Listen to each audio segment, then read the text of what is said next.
Carla Estrada, sumempla nga ba sa kanyang pag-aakala na maikasal na ngayong taon si Catherine Bernardo at Daniel Padilla? Yes, bigo man ang mamshi ng bayan na si Carla Estrada sa kanyang pangarap na makapiling habang buhay ng kanyang anak na si Daniel Padilla, ang pretty girl na si Catherine Bernardo.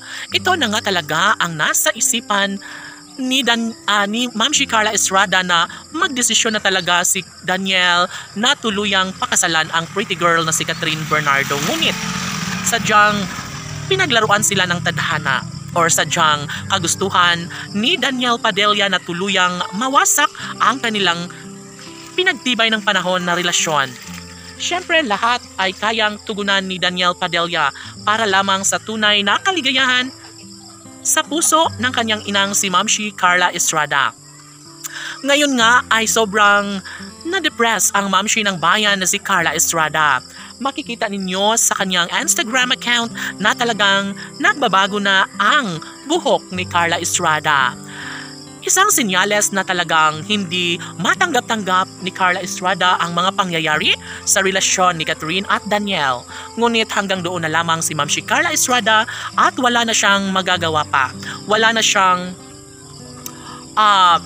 kakayahan para magbalik muli ang matamis na pagmamahalan, mga sumpaan ni Catherine Bernardo at Daniel Padilla.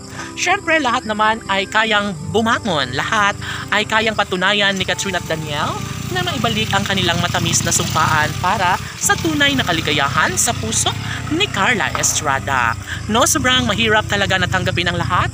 And of course, ito talaga ang nais na maisaayos sa mas lalong madaling panahon. Kung talagang kaya ni Daniel na ibalik sa kanyang tabi, si Catherine Bernardo ay bakit hindi na niya baguhin pa ang kanyang sarili para tuluyang magbalik sa kanya ang matamis na pagmamahal na nararapat na kanyang manamnam sa pag-ibig ni Catherine Bernardo. Of course, si Ma'am Carla Estrada ay hindi na kaya pang tanggapin ang mga pasakit, ang mga kabiguan na nararanasan ngayon sa mga puso ni Catherine Bernardo at Daniel Padilla. Of course, sobrang napakahirap na sundin ang isang bagay, lalo na at ngayon ay hindi kayang patunayan ni Daniel Padilla na sadyang iibigin niya habang buhay si Catherine Bernardo. Lahat siguro ay mayroong pagbabago kung sadyang patunayan ni Daniel Padilla kung gusto niyang lumigaya ang inang si Carla Estrada sa pagmamahal na kaya niyang ibigay kay Catherine Bernardo.